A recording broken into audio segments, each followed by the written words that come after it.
Nyinyi si mnajua ule jamaa ako na pepo ya ukabila na chuki na kugawanya watu?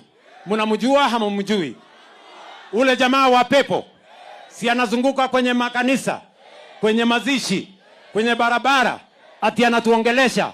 Mtu mwenye ako na pepo ya ukabila na chuki na kisirani anatuambia nini kama Wakenya? Mtu ambaye ameenda kwa kitanda ya ndugu yake ambaye alikuwa anakufa, anaenda kumanipulate will ya ndugu yake ili awanyang'anye wajane na mayatima mali yao. Mtu ambaye ameenda akatia mimba mtoto mwenye yako umri ya mtoto yake, alafu akachukua huyo mtoto akamuua, anatuambia nini? Huyo ni mtu ya kuongoza mahali popote?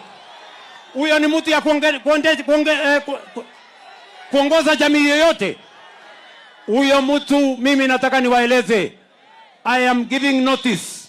Sijui kama tunaelewana. Tunaelewana? You cannot mislead this nation.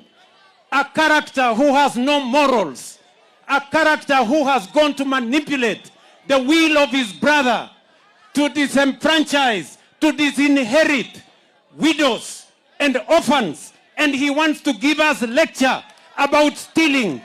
You cold-blooded thief, you cold-blooded thief, stealing from your own brother, stealing from orphans, stealing from widows. You want to give us a lecture? Unazunguka kwa makanisa, unazunguka kwa barabara, unazunguka kwa mazishi, ate unatuongelesha kitu gani?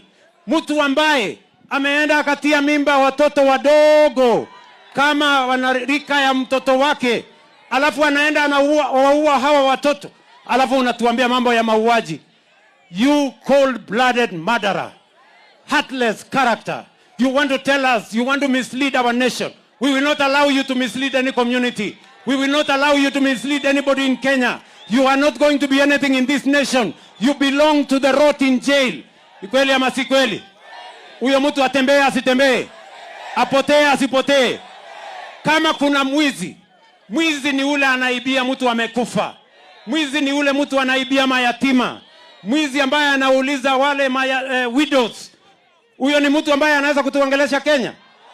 Mtu ambaye alifukuzwa na bunge 80% of parliament, a record send-off of a man, a tribal bigot.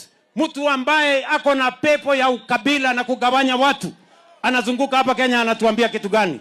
Huyo mtu kama mnataka twende hiyo barabara, mimi niko tayari na nyinyi my friends. Ni kweli ama si kweli? Mnataka hawa watu niwanyoroshe? Hawa watu niwanyoroshe? Hawa watu nitawamalizia asubuhi na mapema bwana. Sijui kama tunaelewana Chwele.